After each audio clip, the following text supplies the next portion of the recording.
మహాపరిశుద్ధుడు, మహాగణుడు, సర్వోన్నతుడు, సర్వశక్తిమంతుడైనటువంటి తండ్రి అయిన దేవునికి మొదటగా నా యొక్క కృతజ్ఞతలు తెలియజేసుకుంటున్నాను. అదే రీతిగా నా ప్రియులందరికీ కూడా మన రక్షకుడైనటువంటి యేసుక్రీస్తు నామములో నా యొక్క శుభాభివందనములు తెలియజేసుకుంటున్నాను. క్రైస్తవులమైనటువంటి మనము వాక్యం విషయంలో అవగాహన కలిగి ఉండడం అనేది మనకు చాలా ప్రాముఖ్యమైనటువంటి విషయం. మనకు తెలిసినంత వరకు కూడా తెలిసిన సత్యాన్ని మనము విడిచిపెట్టకూడదు. ఒక క్రైస్తవునిగా, ఒక దేవుని కుమారునిగా ఆయన గ్రంథంలో మనము ఒక పరిపక్వతాన్ని సంపాదించుకోవాల్సినటువంటి అవసరత మనకు ఎంతైనా ఉంది. ఈ విషయాన్ని నా యొక్క ప్రతి వీడియోలో కూడా చెప్పడం అనేది జరుగుతూనే ఉంటుంది. ఏదో పరిశుద్ధ గ్రంథాన్ని చేత పట్టుకున్నామంటే అదేదో చదివేసి పక్కన పెట్టేసేటువంటి పుస్తకం కాదు కదా. ఏదో చదివేసి పక్కన పెట్టేసేటువంటి పుస్తకం అనుకుంటే దీనికి ఈరోజు ఇంత ప్రాచుర్యత అనేది ఉండేది కాదు. ప్రపంచమంతా ఈరోజు ఈ పరిశుద్ధ గ్రంథాన్ని ఒక దైవ గ్రంథంగా పరిగణించేది కాదు. ఒక దైవ గ్రంథము అనేటువంటి ఆలోచన ఉండబట్టే, ఇది ఒక దైవ గ్రంథము కాబట్టే ప్రపంచమంతా కూడా బైబిల్ని ఎంతగానో విశ్వసిస్తుంది. ఎంతగానో అనేక మంది ప్రపంచం ఈ బైబిల్ని అనుసరించడం అనేది మనం చూస్తాం. అయితే ఈరోజు మనము తెలుసుకునేటువంటి విషయము దేవత్వము. ఈ దేవత్వంలో మనకున్నటువంటి సందేహాలు అనేవి చాలా ఉన్నాయి. ఇక తండ్రి, కుమార, పరిశుద్ధాత్మ అనేటువంటి ఈ ముగ్గురిలో దేవత్వం అనేది ఉందా? ఈ ముగ్గురిలో ఎంతమందిలో దేవత్వం ఉంది? ఒక్కరిలో ఉందా? ఇద్దరిలో ఉందా? ముగ్గురిలో ఉందా?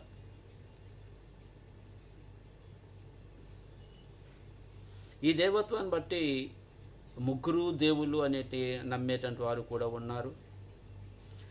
ఈ దేవత్వాన్ని బట్టి ఒక్కడే దేవుడు అని నమ్మేటువంటి వారు ఉన్నారు. అయితే ఇందులో ఏది లేఖనానుసారమైనది? ముగ్గురు దేవుళ్ళు లేఖనానుసారమా? ఒక్కడే దేవుడు లేఖనానుసారమా? అసలు ఈ దేవత్వం అనేది ఈ ముగ్గురులో ఎగ్జిస్ట్ అయి ఉందా లేదా? ఎగ్జిస్ట్ అయి ఉంటే ముగ్గురు దేవులుగానే పరిగణింపబడతారా? లేకపోతే దేవుడు ఒక్కడే అని వాక్యం చెబుతుందా అనేది ఒకసారి మనం ఆలోచన చేద్దాం. దేవత్వము అనేది ఏదైనా ఒక విషయాన్ని మనము ఆలోచన చేసేటప్పుడు ఒక రెండు పద్ధతులు అనేవి మనం అనుసరిస్తుంటాం. ఒకటి డైరెక్ట్ సిస్టమ్ అనేది, అంటే నేరుగా మనము సమస్యను పరిష్కరించుకోవడం. రెండవది ఇండైరెక్ట్ సిస్టమ్.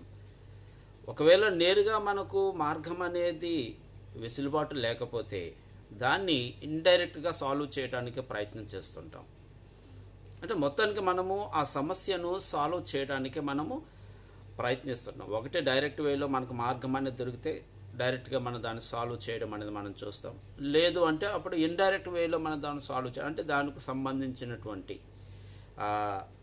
మార్గాలు ఏమైనా, ఇతర మార్గాలు ఏమైనా ఉంటే ఆ మార్గాల్లో ఆ సమస్యను పరిష్కరించడానికి మనం చూస్తుంటాం. అంటే రెండు పద్ధతులను మనం పాటిస్తాం ఏదైనా ఒక సమస్యను మనం పరిష్కరించాలనుకున్నప్పుడు. ఒకటి లేకపోతే రెండవ దాన్ని మనము అన్వేషణ చేస్తుంటాం. దాని ద్వారా ఆ సమస్యను పరిష్కరించడం అనేది జరుగుతుంది. ఇక్కడ దేవత్వం అనేటువంటి విషయంలో కూడా మనము ఈ రెండు పద్ధతులు అనేవి కూడా మనం ఆలోచన చేయాలి. ఏదో ఒక పద్ధతిలోనే నేరుగా అనే బైబిలు చెప్పిన విషయాలను మనం స్వీకరించి నేరుగా చెప్పలేనటువంటి విషయాలను మనం తిరస్కరించడం అనేది మనకు సరి అయినటువంటి విధానం కాదు. ఒక గ్రంథాన్ని విశ్వసించేటువంటి ఒక క్రైస్తవుడి యొక్క విధానం అనేది ఎప్పుడు కూడా ఒకటి నేరుగా చెప్పబడిన విషయాలు ఉంటాయి, రెండవది అందుకు సంబంధించినటువంటి వచనాలన్నీ కూడా మనము కేంద్రీకరించి వాటన్నిటిని కూడా మనము ఒక చోట గ్యాదర్ చేసి ఆ విషయానికి సంబంధించిన ఆ విషయంతో ఈ వచనాలను మనము కానీ జతపోల్చినప్పుడు దాన్ని మనం అంగీకరించాలి. ఇక్కడ దేవత్వము అంటే దేవుని యొక్క తత్వము అని మనందరికీ తెలుసు. దేవత్వం అంటే దేవుని యొక్క తత్వము. కానీ దేవత్వము అనేది ఒక లక్షణము అని కూడా మనం తెలుసుకోవాలి. దేవత్వము అనేది ఒక లక్షణం అని బైబిల్ చెప్తుంది. రోమపత్రిక 1:20 మనం చూసుకున్నట్లయితే ఆయన అదృశ్య లక్షణములు అని మనకు ఉంటుంది. అక్కడ ఆయన అదృశ్య లక్షణములు అని చెప్పి 2 లక్షణాలు తీసుకొస్తున్నారు పౌలు గారు అక్కడ. ఒకటి నిత్యశక్తియు, 2 దేవత్వమును. అంటే ఏంటి? లక్షణాలుగా వీటిని మనకు చూపించడం అనేది జరిగింది ఇక్కడ. ఒక దేవత్వం అనేది ఒక లక్షణము, నిత్యశక్తి అనేది మరొక లక్షణం. అంటే 2 లక్షణాలను ఇక్కడ పౌలు గారు తీసుకొచ్చి మనకు చూపించారు. అంటే దేవత్వం అనేది ఒక లక్షణము అని మనం గుర్తుపెట్టుకోవాలి. దేవునికి ఉండేటువంటి లక్షణాల్లో దేవత్వం అనేది ఒక లక్షణము. అంటే దేవుని తత్వము అనేది ఒక లక్షణముగా మనకి ఇక్కడ చెప్పబడ్డది తప్ప కానీ ఇది ఓవరాల్గా దేవుని తత్వం అంటే ఆ తత్వంలో అన్నీ ఉంటాయని కాదు. స్పెసిఫిక్గా అక్కడ క్యారెక్టర్ అని మెన్షన్ చేయబడ్డది అంటే దాన్ని మనం విశ్వసించాలి. ఇక్కడ దేవత్వము అంటే దేవుని స్వభావము అనేటువంటి వారు కూడా ఉన్నారు. దేవత్వం వేరు, దేవుని స్వభావం వేరు. 2 పేతురు పత్రిక 1:3-4 మనం చూసుకున్నట్లయితే అక్కడ పేతురు గారు చెప్తున్నారు. 2 పేతురు పత్రిక 1:3-4 మనం చూసుకున్నట్లయితే అక్కడ పేతురు గారు ఏమంటున్నారంటే, తన మహిమను బట్టి గుణాతిశయములను బట్టి మనలను పిలిచిన వారిని కూర్చిన అనుభవ జ్ఞానం మూలముగా ఆయన దైవశక్తి జీవమునకును భక్తికిని కావలసిన వాటన్నింటినీ మనకు దయచేయుచున్నందున దేవుని గూర్చినట్టు మన ప్రభు యేసుక్రీస్తు గూర్చినట్టునైనా అనుభవ జ్ఞానం వలన మీకు కృపయు సమాధానము కలుగునుగాక. ఈ మహిమ గుణాతిశయములను బట్టి ఆయన మనకు అమూల్యమును అత్యధికములైన వాగ్దానములను గ్రహించి ఉన్నాడు. అత్యధికమైన వాగ్దానములు అనుగ్రహించి ఉన్నాడు. దురాశలను అనుసరించడం వలన లోకమందున భ్రష్టత్వమును ఏ వాగ్దానముల మూలముగా మీరు తప్పించుకొని దేవుని స్వభావమందు పాలివారు మగునట్లు అని ఉంటుంది అక్కడ. అంటే ఏ గుణాతిశయములు అయితే దేవుడు మనకు అనుగ్రహించాడో వాటిని మనం కలిగి ఉండటం వల్ల ఈ లోకమందున్న భ్రష్టత్వానికి దూరంగా ఉండి దేవుని స్వభావములో మనం పాలివారం అవుతాము అని ఇక్కడ పేతురు గారు చెప్పడం అనేది జరిగింది. అంటే దేవుడు ఏ విధంగా పరిశుద్ధుడై ఉన్నాడో అదే పరిశుద్ధతలో మనము కూడా ఉండాలి. అంటే ఆ గుణాతిశయములను ఏమైతే మనకు దేవుడు అనుగ్రహించాడో పరిశుద్ధ గ్రంథము ద్వారా గుణాతిశయములను వాటిని మనము అనుసరించుట ద్వారా అవలంబించుట ద్వారా దేవుని స్వభావంలో పాలువారం అవుతాం. దేవుని స్వభావము వేరు, దేవత్వము వేరు. తాను రెండింటినీ కూడా ఎప్పుడూ ఒకే కోణంలో మనం చూడడం అనేది చేయకూడదు. ప్రతి మానవుడు కూడా దేవ స్వభావంలో పాలిభాగస్తుడు అవుతాడు, కానీ దేవత్వంలో పాలిభాగస్తుడు కాలేడు. కారణం ఏంటంటే దేవత్వం అనేది ఒక అదృశ్య లక్షణం అని వాక్యం చెబుతుంది. ఒక అదృశ్య లక్షణం అని వాక్యం చెబుతుంది తప్ప కానీ అది మానవులందరికీ కూడా వర్తించేటువంటి లక్షణము అని వాక్యం చెప్పట్లేదు. సో అంటే దేవత్వము వేరు, దేవ స్వభావము వేరు అని మనం తెలుసుకోవాలి. దేవత్వం వేరు, దేవుని స్వభావం వేరు. ఎందుకంటే దేవత్వం అనేది ఒక ప్రత్యేక లక్షణం, దేవునికి ఉండేటువంటి లక్షణం. అది అదృశ్య లక్షణములు అని ఉంటుంది మనకు అక్కడ. అదృశ్య లక్షణం అంటే దేవుడు అదృశ్యుడు కనుక ఆయనకు ఉండేటువంటి లక్షణం అనేది ఇది అదృశ్య లక్షణము. దేవ స్వభావం అనేది సహజంగా మనమందరం కూడా సంతరించుకోవాల్సినటువంటిది ఆ స్వభావం అనేది. ఎందుకంటే మనం దేవుణ్ణి చేరాలి అంటే ఈ లోకంలో ఉన్నటువంటి భ్రష్టత్వాన్ని మనం విడిచిపెట్టాలి. అది విడిచిపెట్టాలి అంటే దేవుని యొక్క గుణాతిశయములను మనము అనుసరించడం అనేది చేయాలి.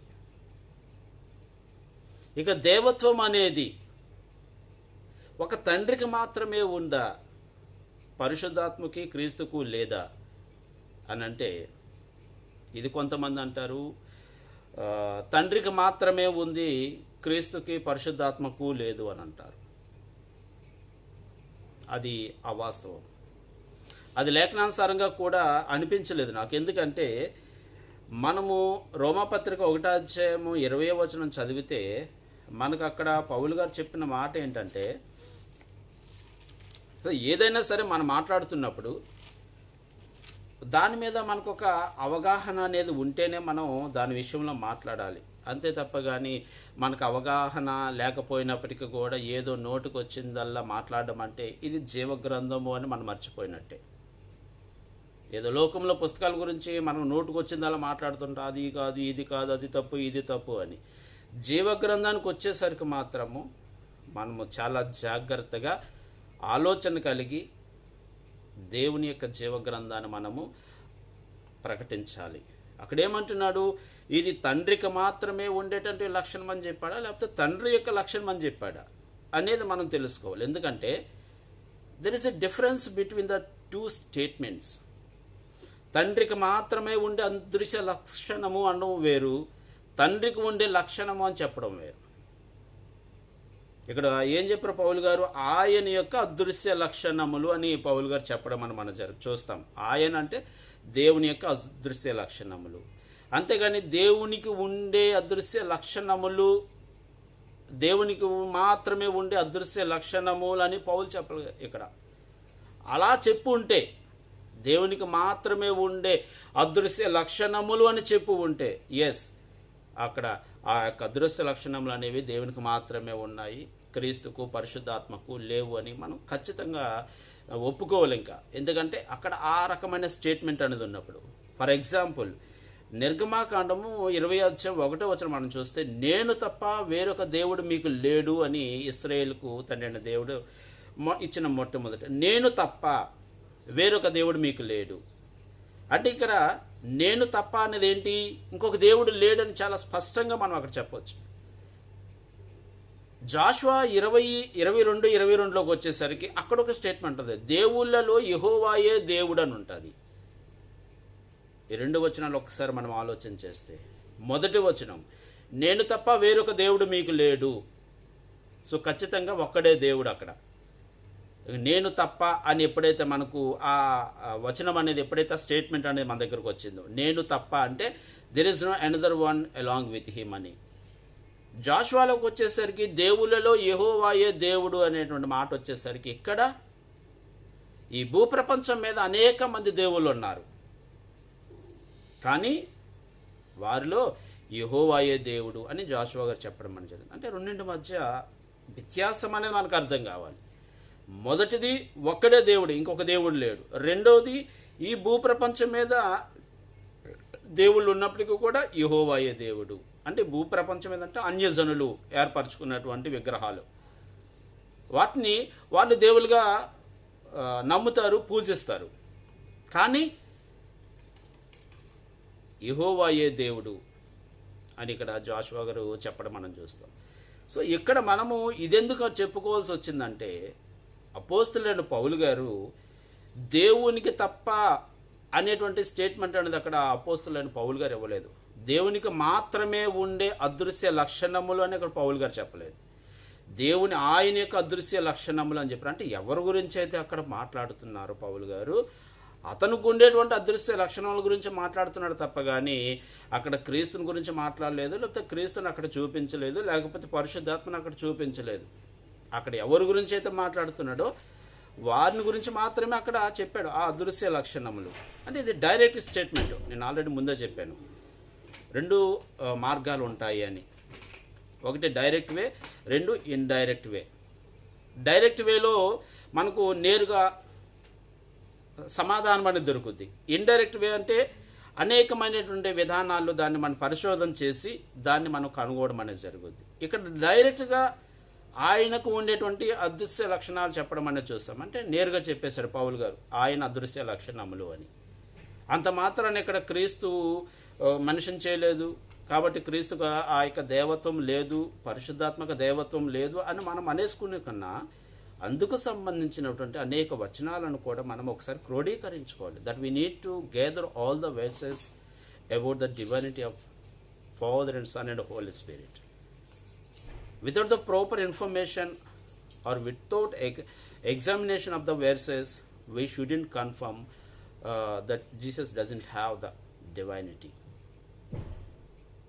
మనం వచనాలు అనేవి పరిశీలన చేయకుండా క్రీస్తుకు దేవత్వం లేదు, పరిశుద్ధాత్మక దేవత్వం లేదని చెప్పడం అంటే అదొక దాన్ని ఏమంటారంటే అవగాహన లోపము అని మనం చెప్పొచ్చు.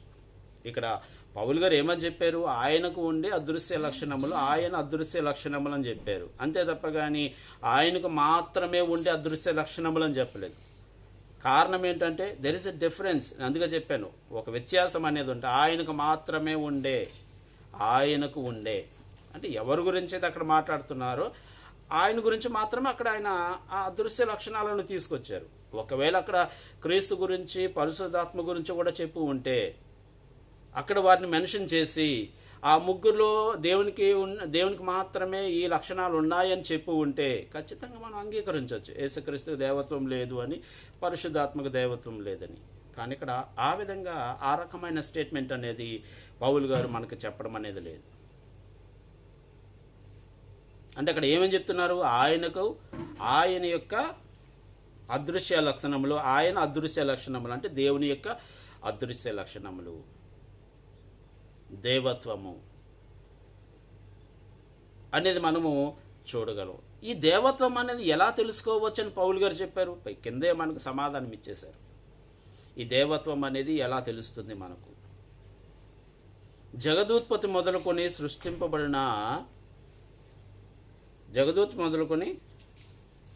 సృష్టింపబడిన వస్తువులను ఆలోచన చేయుట వలన తేటపరచబడుచున్నవి. అంటే సృష్టి ఆరంభము నుండి, ఆది నుండి సృష్టించినటువంటి వస్తువులను మనం పరిశీలన చేయుట ద్వారా దేవత్వం అనేది ఎట్లా తెలుస్తుంది, నిత్య శక్తి ఎట్లా తెలుస్తుంది అనేది మనకు కింద సమాధానం ఇచ్చాడు. ఏ విధంగా మన దేవత్వాన్ని తెలుసుకోవచ్చు అని అంటే సృష్టి ఆరంభము నుండి సృష్టింపబడిన వస్తువులను చూస్తే, అంటే సృష్టించేటువంటి సామర్థ్యం ఉండేటువంటి వ్యక్తికి దేవత్వం అనేది ఉంటుంది. సృష్టించేటువంటి వ్యక్తికి దేవత్వం ఉంటుంది అని అక్కడ మనకు కింద ఆయన ఇచ్చిన స్టేట్మెంట్లోనే అర్థమవుతుంది. జగద్దుత్పత్తి మొదలుకొని అంటే సృష్టి ప్రారంభము నుండి సృష్టింపబడిన వస్తువులను పరిశీలించటం ద్వారా తేటపరచబడుచున్నవి. చాలా క్లియర్గా ఉంది మనకి ఇక్కడ. మనకి ఎట్లా తెలుస్తుంది దేవత్వం అని అనుకోవడానికి, ఆ దేవత్వం ఏ విధంగా తెలుస్తుంది అని బైబిల్ చెప్పలేదు అనుకోవడానికి ఆస్కారం లేదు. చాలా క్లియర్గా అక్కడ మనకు చెప్పడం అనేది జరిగింది. సృష్టి ఆరంభము నుండి జగదుత్పత్తి మొదలుకొని అంటే సృష్టి ప్రారంభము, సృష్టి నిర్మాణం మొదలుకొని ఆయన సృష్టించినటువంటి అన్ని వస్తువులను పరిశీలించటం ద్వారా దేవత్వం అంటే ఏంటో మనకు అర్థమవుతుంది. ఇక్కడ మనము ఆలోచన చేయవలసి, ఈ సృష్టి ఆరంభంలో దేవుడు మాత్రమే ఉన్నాడా? క్రీస్తు పరిశుద్ధాత్మ దేవుడు మాత్రమే ఉన్నాడా? క్రీస్తు పరిశుద్ధాత్మ లేరా? ఈ సృష్టి నిర్మాణంలో క్రీస్తు లేకపోయి ఉంటే ఖచ్చితంగా మనము ఆ అదృశ్య లక్షణాలు దేవునికి మాత్రమే ఉన్నాయని మనం నమ్మొచ్చు. ఈ సృష్టి నిర్మాణంలో పరిశుద్ధాత్మ లేకపోతే ఖచ్చితంగా దేవునికి మాత్రమే ఈ అదృశ్య లక్షణాలు ఉన్నాయని మనం నమ్మొచ్చు. కానీ నేను అందుకే చెప్పాను, ఇండైరెక్ట్ సిస్టమ్ అనేది ఒకటి ఉంది బైబిల్లో. బైబిల్ అని కాదు, సహజంగా మనం ఏదైనా సమస్య వచ్చినప్పుడు కూడా ఒకటి డైరెక్ట్ సిస్టమ్ అనేది ఉంటుంది, రెండు ఇండైరెక్ట్ సిస్టమ్ అనేది ఉంటుంది. ఇక్కడ డైరెక్ట్గా దేవునికి అదృశ్య లక్షణాలు ఉన్నాయని ఇక్కడ పౌలు గారు చెప్పడం అనేది జరిగింది. మరి క్రీస్తుకు పరిశుద్ధాత్మకు ఈ అదృశ్య లక్షణాలు ఉన్నాయా లేదా అని మనం చూడాలంటే we have to go through the verses which are mentioned in the Bible. అక్కడ కింద మనకు ఒక క్లూ ఇచ్చారు పౌలు గారు.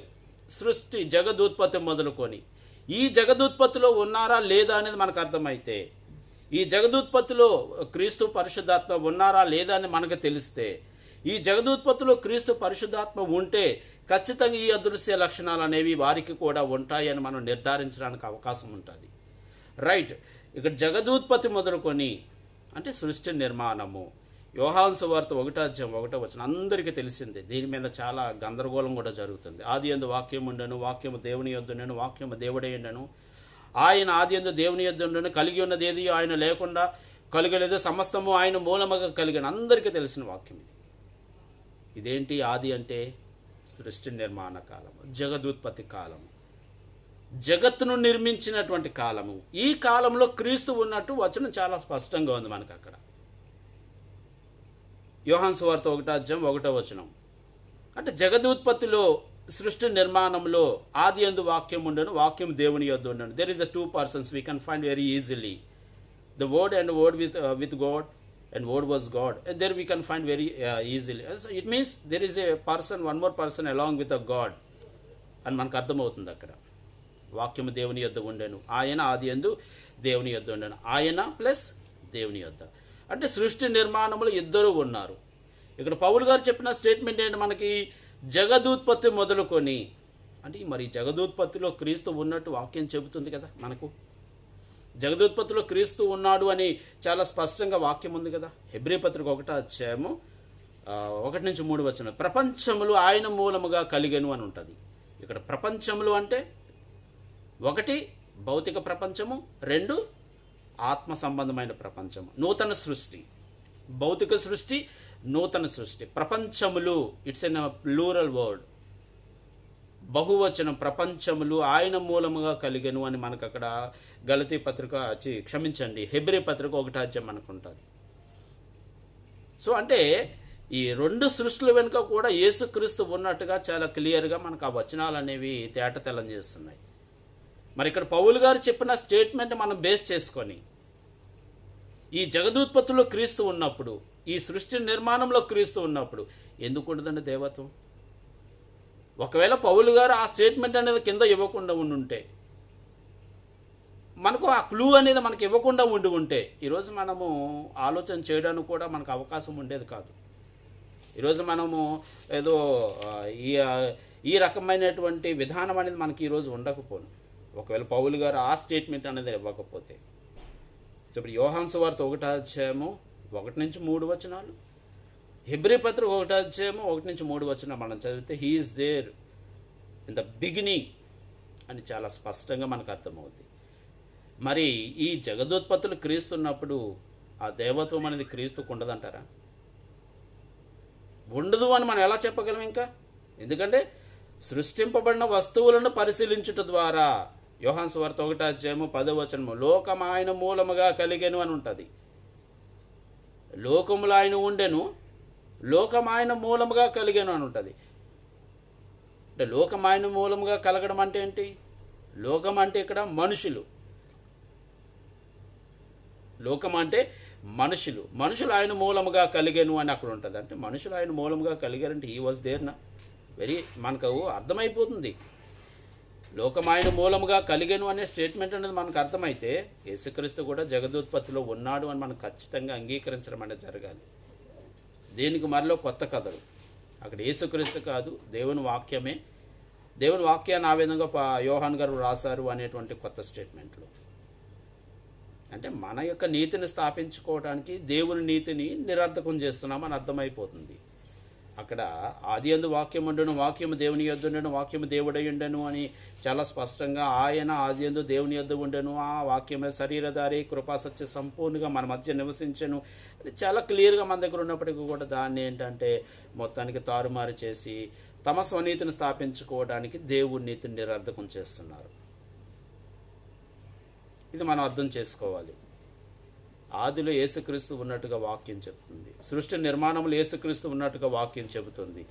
జగదుత్పత్తులు యేసుక్రీస్తు ఉన్నట్టుగా వాక్యం చెబుతుంది. మరి జగదుత్పత్తులు యేసుక్రీస్తు ఉన్నట్టుగా వాక్యం చెబుతున్నప్పుడు ఆ అదృశ్య లక్షణాలు అనేవి క్రీస్తులో కూడా ఉంటాయి అని మనం ఎందుకు అనుకోకూడదు? అంటే బైబిల్ చెప్పలేదనా? అందుకే చెప్పాను, there is a another way to find out the truth అని. ఇండైరెక్ట్ సిస్టమ్ అనేది ఒకటి ఉంటుంది. దేవుడికి దేవత్వం ఉందని డైరెక్ట్గా చెప్పబడ్డది. యేసుక్రీస్తు విషయంలో ఈ ఇండైరెక్ట్ అంటే మనకు ఇవ్వబడిన వచనాలనేవి ఆలోచన చేస్తే ఆయనకు కూడా దేవత్వం ఉంది అని మనకు అర్థమవుద్ది. ఆదికాండం 1 మనం చదివితే మనకు అర్థమవుద్ది. 1:26 ఉంటుంది, మన స్వరూపమందు మన పోలిక చొప్పున నరులను చేద్దాము అంటే అక్కడ కొంతమంది అంటారు దేవదూతలు అంటారు. దేవదూతలతో ఎందుకు మాట్లాడతారు దేవుడు? దేవదూతలు దేవుని సేవకులతో మాట్లాడి అబ్బాయి మనం అంతా కలిపి నరులను చేద్దామని దేవదూతలతో దేవుడు సంభాషిస్తున్నాడా? కాదు కదా. ఆ తర్వాత మరలా దేవదూతలతో సంభాషిస్తాడు. ఎందుకంటే అప్పటికి సృష్టి నిర్మాణం అనేది జరిగిన తర్వాత సృష్టిలో సేవకుల ద్వారా కార్యక్రమాలు అనేవి జరిపించాలి కాబట్టి అప్పుడు సేవకులతో ఆయన సంభాషిస్తాడు. అంతే తప్ప కానీ అసలు సృష్టి నిర్మాణంలోనే దేవదూతలతో ఎందుకు సంభాషిస్తాడు? నా కుటుంబంతో నేను ఏదైనా ఒక వ్యాపారాన్ని ప్రారంభించాలనుకున్నప్పుడు నేను ఏం చేస్తాను, మొదట నా కుటుంబంతో నేను ఒక మీటింగ్ పెట్టుకుంటా. ఎందుకంటే అది నా కుటుంబానికి సంబంధించినటువంటి వ్యాపారం కాబట్టి. అంతే తప్ప కానీ ఏదో నాకు అందులో పనిచేసే సేవకులు నేను తీసుకొచ్చి మాట్లాడను కదా. ఎందుకంటే అది పెట్టాలా పెట్టకూడదా, దానికి లాభమా నష్టమా ఇవన్నీ కూడా ఎవరితో నేను బేరీజు వేసుకోవాలి? నా కుటుంబంతోనే బేరీజు వేసుకోవాలి. ఎందుకంటే నా కుటుంబం పెట్టుబడి పెడుతుంది. నా కుటుంబం పెట్టుబడి పెట్టేటప్పుడు అప్పుడు నా కుటుంబంతో నేను ఆలోచన చేసి ఆ పని నేను ప్రారంభించాలి. మరి అదేవిధంగా ఆదికాండం 1:26లో ఎవరితో ఆలోచన చేశాడు? సేవకులతో ఆలోచన చేసి నరులను నిర్మించడం ఏంటి? హాస్యాస్పదంగా లేదు అది? అక్కడ ఎవరితో మాట్లాడుతున్నాడు అనేది కూడా మనకు కొన్ని స్టేట్మెంట్స్ వెర్సెస్ అనేవి మనకు ఉన్నాయి. ఆది యందు వాక్యముండెను, వాక్యం దేవుని యొద్దను, వాక్యము దేవుడై ఉండెను అంటే ఆదిలో ఉన్నట్టుగా ఉంది. తర్వాత యోబు గ్రంథం మనం చూసుకున్నట్లయితే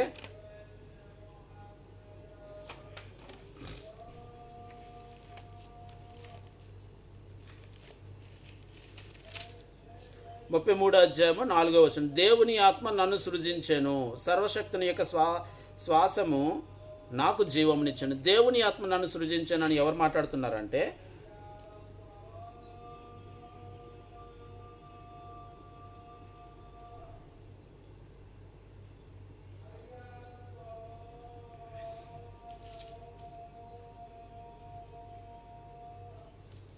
(32) యోబు తన దృష్టి యందు తాను నీతిమంతుడై ఉన్నాడని ఆ ముగ్గురు వ్యక్తులు తెలుసుకుని అతనికి ప్రత్యుత్తరం చెప్పుట చాలించిరి. అప్పుడు రాము వంశస్థుడును బూజీయుడును బరాకేయేలు కుమారుడును ఎలీహు యోబు దేవుని కంటే తానే నీతిమంతుడైనట్టు చెప్పుకున్నట్టు చూచి అతనిని బహుగా కోపించెను.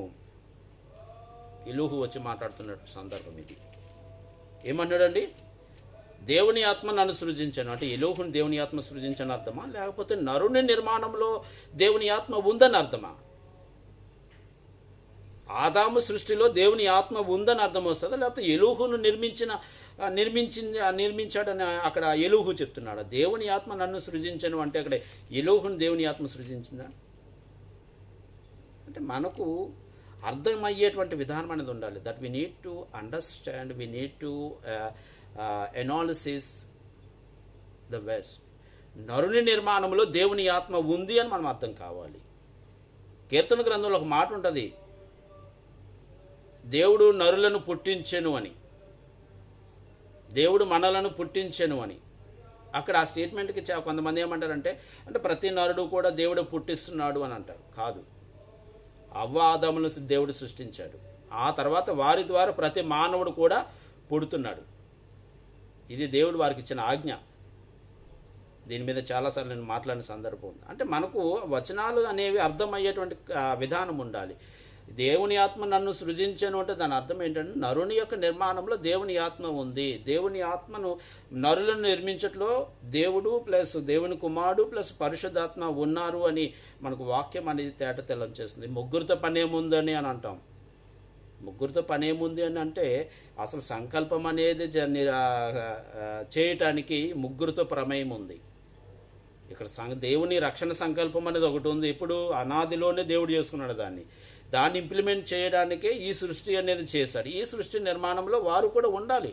ఎందుకంటే సంకల్పంలో వారు ఉన్నారు కాబట్టి సంకల్పంలో వారు ఉన్నారు కాబట్టి ఆ సంకల్పానికి యేసుక్రీస్తు నియమింపబడ్డాడు కాబట్టి సృష్టి నిర్మాణంలో కూడా ఉండాలి. ఎందుకంటే ఈ సృష్టి నిర్మాణానికి సంకల్పానికి బంధం అనేది చాలా స్ట్రాంగ్ అయిన బంధం ఉంది. అటువంటిప్పుడు యేసుక్రీస్తు సృష్టి నిర్మాణంలో లేడు, పరిశుద్ధాత్మ సృష్టి నిర్మాణంలో లేడు, జగదూత్పత్తిలో లేడు అని మనం ఎట్లా చెప్పేస్తాం? రైట్. ఇప్పుడు పాయింట్, జగదూత్పత్తి మొదలుకొని సృష్టింపబడిన వస్తువులను ఆలోచన చేయటం ద్వారా అంట మనకు పౌలు గారు చాలా స్పష్టంగా చెప్పారు. అంటే జగదూత్పత్తిలో యేసుక్రీస్తు ఉన్నట్టుగా వాక్యం చెబుతుంది, జగదూత్పత్తిలో పరిశుద్ధాత్మ ఉన్నట్టుగా వాక్యం చెప్తుంది. ఆదికాండం 1 దేవుని ఆత్మ అలలపై అల్లాడుచుండెను అని మనకు ఒక స్టేట్మెంట్ ఉంటుంది. అంటే దేవుని ఆత్మ ఉన్నది అక్కడ. ఎక్కడ? జగదోత్పత్తిలో. మరి జగదోత్పత్తిలో దేవుని ఆత్మ ఉంది, జగదోత్పత్తిలో యేసుక్రీస్తు ఉన్నాడు అన్నప్పుడు మరి అదృశ్య లక్షణాలు అనేవి ఉంటాయి కదా వారికి కూడా, ఉండకుండా పోవు కదా. మరి అటువంటిప్పుడు కాదు దేవునికి మాత్రమే ఉన్నాయని అక్కడ స్టేట్మెంట్ ఉందా అంటే అది కూడా లేదే. దేవునికి మాత్రమే ఉండు అదృశ్య లక్షణాలు అని పౌలు గారు చెప్పలేదు. ఆయన అదృశ్య లక్షణములు అని అక్కడ పౌలు గారు చెప్పారండి. దాని అర్థము ఎవరి గురించి అయితే మాట్లాడుతున్నారో ఆ వ్యక్తికి ఉండేటువంటి లక్షణాల గురించి మాట్లాడుతున్నారు, అంతే తప్ప కానీ దేవునికి మాత్రమే ఉండే అదృశ్య లక్షణాలు అని పౌలు గారు చెప్పలేదు. అందుకే మీకు 2 వచనాలు ఇచ్చాను. నిర్గమాకాండం, నేను తప్ప వేరొక దేవుడు లేడు, ఓన్లీ వన్ గాడ్, ఖచ్చితంగా ఒక్కడే దేవుడు అని అక్కడ చెప్తుంది. జాషువా 22:22 దేవులలో యెహోవాయే దేవుడు. సో అంటే రెండింటి మధ్య వ్యత్యాసం అనేది ఉంటుంది. అదేవిధంగా ఎక్కడ కూడా దేవునికి తప్ప మరొకరికి లేనటువంటి అదృశ్య లక్షణాలని అక్కడ పౌలు గారు చెప్పడం అనేది లేదు. ఆయన అదృశ్య లక్షణములు అని పౌలు గారు చెప్పడం అని మనం చూస్తాం. ఈ దేవత్వం అనే దానికి ఇంకా మరికొన్ని వచనాలు ఉన్నాయి యేసుక్రీస్తుకి దేవత్వం ఉందా లేదా అని చెప్పడానికి. ఈ ప్రకృతిని క్రమబద్ధీకరించడం అనేటువంటి శక్తి దేవునికి ఉంటుంది. ప్రకృతిని క్రమబద్ధీకరించేటువంటి శక్తి కారణం ఏంటంటే జగత్తును ఉత్పత్తి చేసినటువంటి వ్యక్తికి దాన్ని కంట్రోల్ చేసేటువంటి శక్తి అనేది ఉంటుంది. నేను ఏదైనా ఒక వస్తువు తయారు చేస్తే దాన్ని క్రమబద్ధీకరించేటువంటి శక్తి అనేది నా దగ్గర ఉంటుంది. ఎందుకంటే అది నేను చేసినటువంటి వస్తువు కనుక దాన్ని కంట్రోల్ చేసేటువంటి శక్తి నా దగ్గర ఉంటుంది. ఇక్కడ జగత్తును ప్రకృతిని కంట్రోల్ చేసేటువంటి శక్తి దేవునికి ఉంది. పాత నిబంధన చదివితే చాలా స్పష్టంగా మనకు అనేక వచనాలు కనబడతాయి. యెహోషువ కాలమందు సూర్యుని ఆపిన సంఘటన ఉంటుంది. ఆ తర్వాత సముద్రాలను ఆయన గద్దించిన సందర్భం ఉంది. కాలాన్ని ఆయన క్రమబద్ధీకరణ చేసిన సందర్భం ఉంది. అందుకంటే కదా యేసుక్రీస్తు వారు కాలము సమయము తండ్రి స్వాధీనమందున్నాయని. అంటే ప్రకృతిని కంట్రోల్ చేసేటువంటి శక్తి అనేది దేవునికి ఉంటుంది. మరి ఇదే శక్తి యేసుక్రీస్తుకు కూడా ఉంది కదా. ఇదే శక్తి యేసుక్రీస్తుకు కూడా ఉంది. మత్తయి సువార్త మనం చదివితే 8వ అధ్యాయము, గాలిని సముద్రమును గద్దించగా అవి నిమ్మలమాయెను. ఏంటి ఎట్లా జరిగింది అది? మరి ప్రకృతిని ఏ విధంగా ఆయన కంట్రోల్ చేయగలిగాడు? అప్పుడు అక్కడ వాళ్ళు అంటారు, ఈయనేంటి ఎంత శక్తి, ఈయన ఎక్కడి వాడు అనేటువంటి సందేహం వారికి ఏర్పడుతుంది.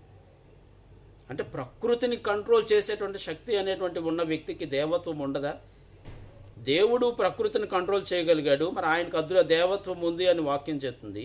మరి అదే ప్రకృతిని కంట్రోల్ చేసేటువంటి శక్తి ఉన్నటువంటి యేసుక్రీస్తుగా దేవత్వము ఉండదా అని బైబిల్ చెప్పలేదు. కాబట్టి మనం దాన్ని ఏ విధంగా మనం చూపించాలి? బైబిల్ కొన్ని విషయాలు అనేవి డైరెక్ట్గా చెప్పుద్ది, కొన్ని విషయాలు అనేవి అందుకు సంబంధించిన వచనాలను అనేది ఇస్తుంది. అందుకు సంబంధించిన వచనాలు అనేవి ఇచ్చినప్పుడు వాటిని మనము పరిగణలోకి తీసుకొని మాట్లాడడం అనేది చేయాలి. అంతే తప్ప కానీ బైబిల్ చెప్పలేదు కాబట్టి నేనేం చెప్పగలను? బైబిల్ అన్ని విషయాలు చెప్పలేదు. అందుకు సంబంధించిన వచనాలు అనేవి ఇవ్వబడతాయి. అందుకు సంబంధించిన వచనాలు అనేవి ఇవ్వబడినప్పుడు వాటిని మనం పరిగణలోకి తీసుకొని ఆలోచన చేయవలసిన అవసరం ఎంతైనా ఉంది. ఇక్కడ యేసుక్రీస్తు వారు సృష్టిని కంట్రోల్ చేయడం మనం చూస్తాం. తండ్రి అయిన దేవుడు కూడా సృష్టిని కంట్రోల్ చేయడం అని మనం చూస్తాం. తండ్రి అయిన దేవుడు మనుషుల హృదయాలను ఎరిగినవాడు. పాత నిబంధన మనం చదివితే మనకు అర్థమవుతుంది. కీర్తన గ్రంథం మనం చూస్తే అక్కడ ఆకాశం నుండి మనుషులను ఆయన పరిశోధిస్తున్నాడు అని ఉంటుంది. యేసుక్రీస్తు యోహాను సువార్త 8వ అధ్యాయం, యోహాను సువార్త 2వ అధ్యాయము 24వ వచనం. యోహాను సువార్త 2వ అధ్యాయం 24వ వచనం. అక్కడ ఏమని ఆయన చెప్పాడు? సో ఇవన్నీ ఎందుకు చెప్తున్నానంటే దేవత్వం అనేది ఒక దేవునికి మాత్రమే ఉండేటువంటి లక్షణముగా బైబిల్ చెప్పట్లేదు. దేవునికి ఉండే లక్షణం అని చెప్తుంది, కానీ దేవునికి మాత్రమే. అక్కడ వ్యత్యాసం అనేది మనకు తెలుసుకోవాలి. దేవునికి మాత్రమే అంటే ఖచ్చితంగా ఆయనకు మాత్రమే ఉంటుంది. ఆయన అదృశ్య లక్షణములు అంటే దేవుని యొక్క అదృశ్య లక్షణములు అని అర్థం వస్తుంది. దేవునికి మాత్రమే ఉండే అదృశ్య లక్షణములు అంటే ఆయన ఒక్కడికి మాత్రమే ఉండే లక్షణాలు. అక్కడే ఉంది యోహాను సువార్త 22వ అధ్యాయము 24వ వచనం. అయితే యేసు అందరిని ఎరిగినవాడు గనుక ఆయన తను వారి వశం చేసుకొనలేదు. ఆయన మనుషుల ఆంతర్యములను ఎరిగినవాడు. ఎవరండి మనుషుల ఆంతర్యములు ఎరిగినవాడు? దేవుడు మాత్రం ఆ మనుషుల ఆంతర్యాలను ఎరిగేవాడు. మరి యేసుక్రీస్తు మనుషుల ఆంతర్యాలను ఎరగడం అంటే దాని అర్థం ఏంటి అంటే సృష్టిలో ఉన్నట్టు కదా అర్థం. అక్కడ నాకు పుట్టినటువంటి కుమారుని యొక్క ఆంతర్యమే నాకు తెలియదు. ఆయన హృదయంలో ఏముందో నేను చెప్పలేను. నాకు పుట్టిన కుమార్తె కానీ కుమారుడు కానీ వారి హృదయాల్లో ఏముందో నేను చెప్పలేను. వారు నాకే పుట్టినవారు. అటువంటిది మరి యేసుక్రీస్తుకు మనుషుల ఆంతర్యాలను ఎరిగినవాడు అంటే ఏ విధంగా ఎరిగాడు? సాధ్యమైనది. దేవుడు అధికారం ఇచ్చాడు కాబట్టి మా యేసుక్రీస్తు మనుషుల ఆంతర్యాలను ఎరిగాడు అని అంటారా? రైట్, ఓకే, ఒప్పుకుందాం అది. మరి అదేవిధంగా మరి అపోస్తులు కూడా అదే అధికారం ఇచ్చాడే.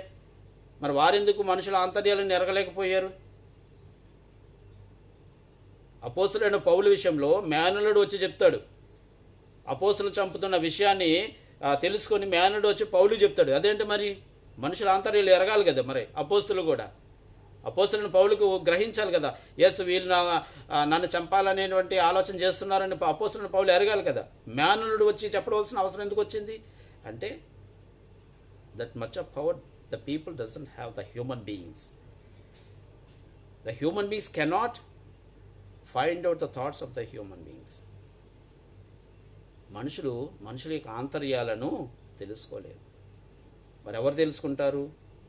యేసుక్రీస్తు తెలుసుకున్నట్టుగా వాక్యం ఉంది, దేవుడు తెలుసుకున్నట్టుగా వాక్యం ఉంది. అంటే మనుషుల ఆంతర్యాలు తెలుసుకున్నారు కాబట్టి ఈయన కూడా దేవుడే కదండి అని అంటారు. అది మన బైబిల్ చెప్పాలి. బైబిల్ ఏం చెప్తుంది? ఒక్కడే దేవుడు, నేను తప్ప అన్నాడు అంటే ఇంకొక్కడే దేవుడు అని అర్థం. ఇంకక్కడ దేవుడు ఒక్కడే అని ఉంది. దాన్ని మనం ఎట్లా మార్చగలం? అక్కడ దేవుడు అనేటప్పుడు మరొకరిని యాడ్ చేసినప్పుడు మేము తప్ప అన్నప్పుడు ఎస్, బహువచనం అనేది ఉంది మేము, కాబట్టి దేవుడు అనేటువంటి పదంలో ఒకరికంటే ఎక్కువ మంది ఉన్నారు అని మనం చెప్పవచ్చు.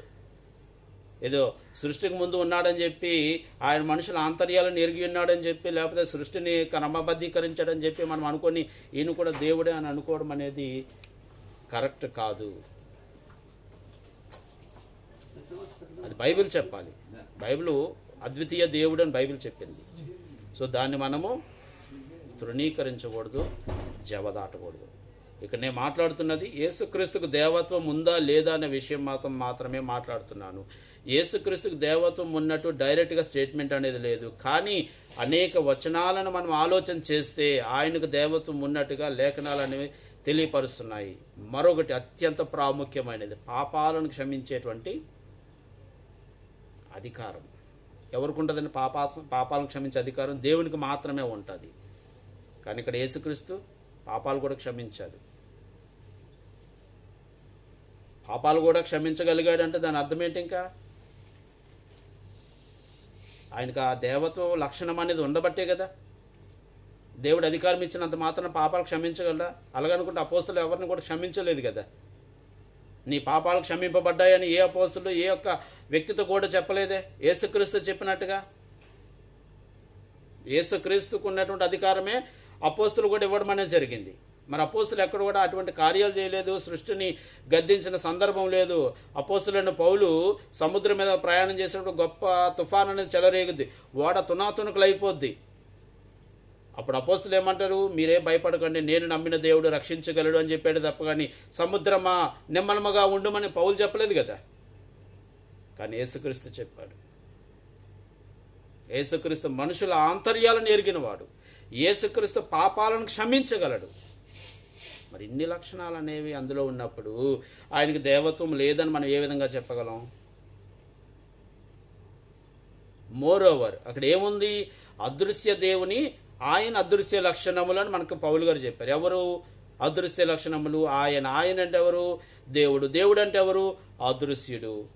అదృశ్య దేవుని అదృశ్య లక్షణములు. మరి యేసుక్రీస్తు వారు ఎవరు?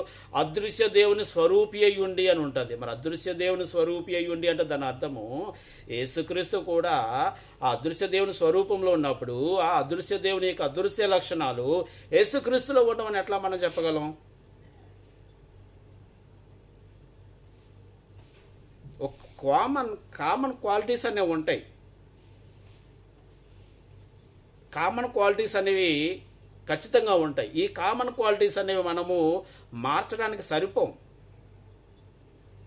ఈ కామన్ క్వాలిటీస్ అనేవి, ఈ అదృశ్య దేవుని యొక్క అదృశ్య లక్షణాలు అనేవి అదృశ్య దేవుని యొక్క స్వరూపంలో ఉన్నటువంటి యేసుక్రీస్తుకు ఉండవని మనం ఎట్లా చెప్పేస్తున్నాం అంటే బైబిల్ చెప్పలేదు. బైబిల్ చెప్పకపోతే అందుకు సంబంధించిన అనేక వచనాలు అనేవి మనకి ఇక్కడ బైబిల్లో ఉన్నాయి కదా. సృష్టిని ఆ జగదుత్పత్తి మొదలుకొని ఆయన సృష్టించిన వస్తువులను పరిశీలించడం ద్వారా అంటే ఆ జగదుత్పత్తులు యేసుక్రీస్తు ఉన్నట్టుగా ఉంది. ఆ జగత్తును కంట్రోల్ చేసే శక్తి ఉన్నట్టుగా ఉంది. ఆ మనుషుల యొక్క ఆంతర్యాలను ఎరిగినట్టుగా వాక్యం చెబుతుంది. పాపాలను క్షమించేటువంటి అధికారము ఉన్నట్టుగా వాక్యం చెబుతుంది. మరి ఇన్ని వచనాలు అనేవి అక్కడ ఉన్నప్పుడు వీటన్నింటిని ఎందుకు మనం ఆలోచన చేయట్లేదు అంటే వాటితో మనకు పని లేదా? అంటే మన నీతిని స్థాపించుకోవటానికి దేవుని నీతిని నిరర్థకం చేస్తున్నాం. మన నీతిని స్థాపించుకోవటానికి దేవుని నీతిని నిరర్థకం చేసుకుంటున్నాం. అందుకే అన్నాడు పౌలు, అపోస్తుల కార్యంలో ఉంటుంది. అపోస్తుల కార్యంలో 23వ అధ్యాయము. అపోస్తుల కార్యంలో 23వ అధ్యాయము.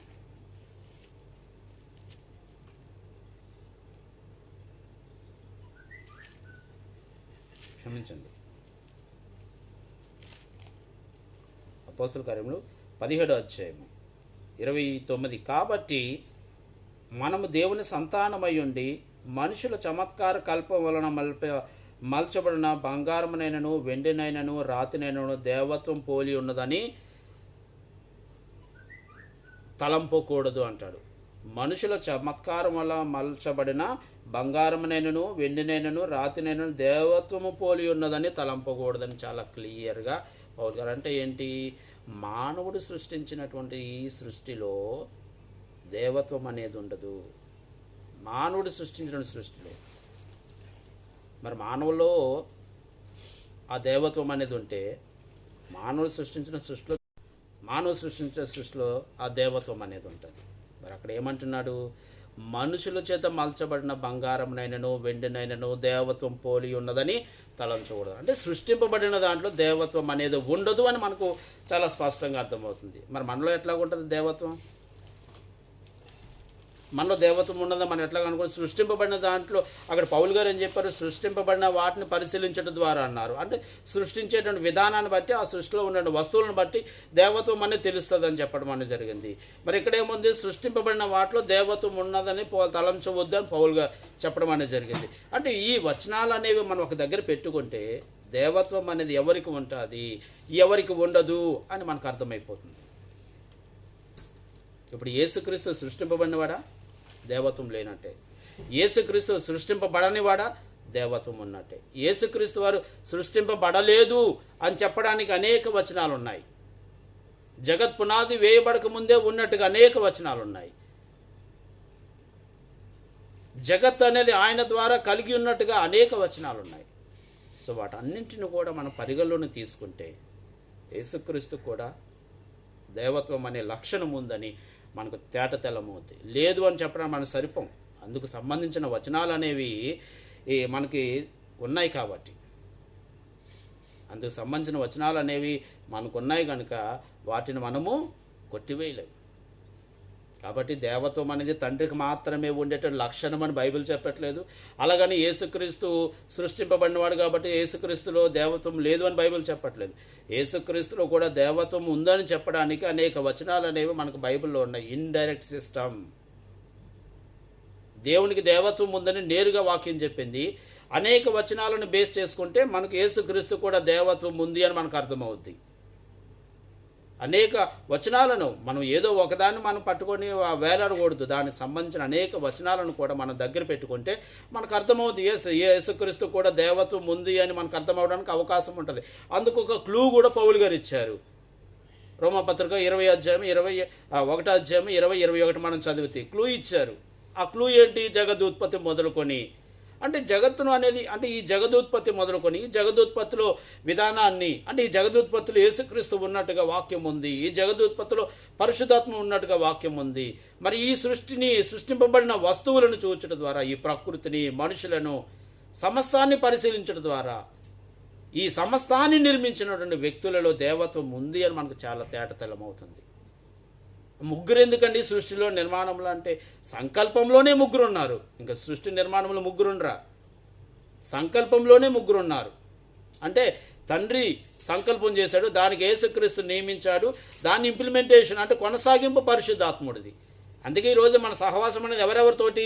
తండ్రితో సహవాసం ఉంది, కుమారునితో సహవాసం ఉంది, పరిశుద్ధాత్మతో సహవాసం ఉంది. కారణము ఈ రక్షణ సంకల్పం అనేది అంతా కూడా ఈ ముగ్గురిలో ఉంది. తండ్రి యొక్కయు, కుమారుని యొక్కయు, పరిశుద్ధాత్మ యొక్కయు నామములోనికి బాప్తిసం ఇచ్చుడని ఎందుకు చెప్పాడు యేసుక్రీస్తు వారు అక్కడ? అంటే ఈ రక్షణ సంకల్పం అనేది ఈ ముగ్గురితో మిళితమై ఉంది. మరి రక్షణ సంకల్పం అనేది ఎప్పుడు చేయబడ్డది? అనాది కాలంలోనే చేయబడ్డది. మరి ఆ తర్వాత సృష్టిలో మరి ఈ ముగ్గురు లేరు అని మనం ఎట్లా చెప్పేయగలం?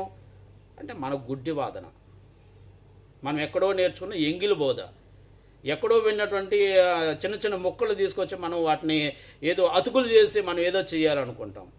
బైబిల్ చెప్పింది నమ్మడం మనకు అవసరం, బైబిల్ విశ్లేషణ చేయడం చాలా అవసరం. సత్యవాక్యమును సరిగా విభజించమని పౌలు ఎందుకు చెప్పాడో అర్థం చేసుకోవాలి మనం.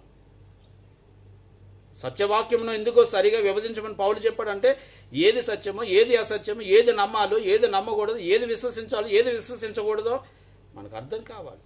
మరీ గుడ్డిగా ఏదో పరిచయలు యేసుక్రీస్తు అంటే మీరు గుడ్డివారేయండి, గుడ్డివారికి దారి చూపిస్తే ఇద్దరు వెళ్ళి గుంటలో పడతారు కదా అన్నట్టుగా ఈరోజు మనము ఈ తప్పుడు బోధలు చేసేవారిని అనుసరిస్తే మనం కూడా తప్పుడు బోధలో పోవాల్సి వస్తుంది.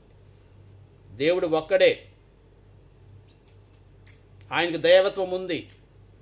యేసుక్రీస్తు దేవుని కుమారుడు, ఆయనకు కూడా దేవత్వం ఉందని అనేక వచనాలు రూఢి చేస్తున్నాయి. పరిశుద్ధాత్మ దేవత్వం ఉందని అనేక వచనాలు రూఢి చేస్తున్నాయి. నిత్యాత్మ అని ఉంటుంది. హెబ్రీ పత్రిక 9:14. నిత్యాత్మ అంటే ఏంటి? నిరంతరం ఉండదు. నిత్య దేవుడు. యెషయా గ్రంథము 40 మనం చూస్తే నిత్య దేవుడు అనేది ఏ విధంగా ఎంత వాస్తవమో నిత్యాత్మ అనేది అంతే వాస్తవం. నిత్య దేవునికి దేవత్వం ఉంది అనేది ఎంత వాస్తవమో మరి నిత్యాత్మ కూడా అదే దేవత్వం ఉంది అనేది అంతా వాస్తవం అవుద్ది. సో ఈ దేవత్వం అనేది మనకు అర్థం కావాలి. ఈ దేవత్వం అనేది సృష్టించేటువంటి విధానం కలిగి ఉన్న వారికి ఉండేటువంటి అదృశ్య లక్షణము. కనుకనే సృష్టింపబడిన వస్తువులో ఉండదు అని మనకు వాక్యం తేటతెల్లం చేస్తుంది. సో కనుక వాక్యం విషయంలో, సత్యం విషయంలో వెసులుబాటు అనేది ఇవ్వకూడదు, అవకాశం అనేది ఇవ్వకూడదు. ఒక తప్పును మనము అందులో చొప్పించడానికి ప్రయత్నం చేశామా ఆ సత్యం అంతా కూడా అసత్యమైపోద్ది. తులసి వనంలో ఒక గంజాయి మొక్క చాలు, ఆ తులసి వనానికి ఉన్నటువంటి ఆ సుగంధాన్ని ఆ గంజాయి మొక్క సర్వనాశనం చేస్తుంది. అదేవిధంగా సత్యంలో ఒక అబద్ధం చాలు ఆ సత్యాన్ని అంతా సర్వనాశనం చేయడానికి. ఎందుకంటే మనుషులు దురద చెవులు కలవాళ్ళు. దురద వేస్తే గోక్కున్న ప్రాంతంలో చాలా సమ్మగా ఉంటుంది.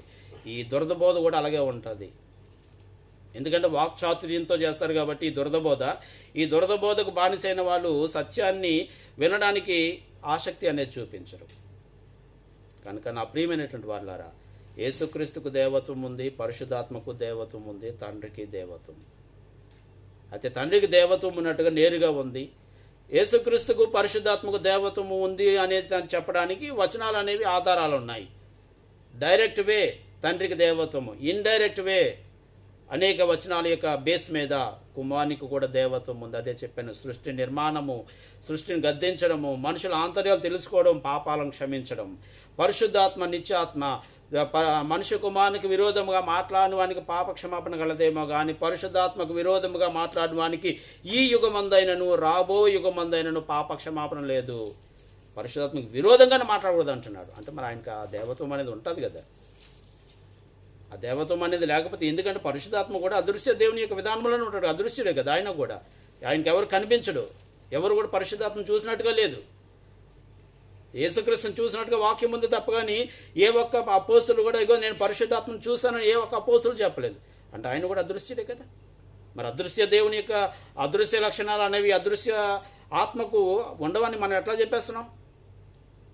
అంటే మన ఆలోచన సరళి అనేది సరిగా లేకపోతేనే ఈ రకమైనటువంటి అపోహలైన బయటకు వస్తాయి. కాబట్టి ప్రేమైన వారలారా, దేవత్వం అనేది తండ్రికి ఉంది, పరిశుద్ధాత్మకు ఉంది, క్రీస్తుకు ఉంది. లేదని ఇదొక లక్షణము అని చెప్పబడదు, అంతే తప్ప కానీ దేవత్వంలో ముగ్గురు కాదు.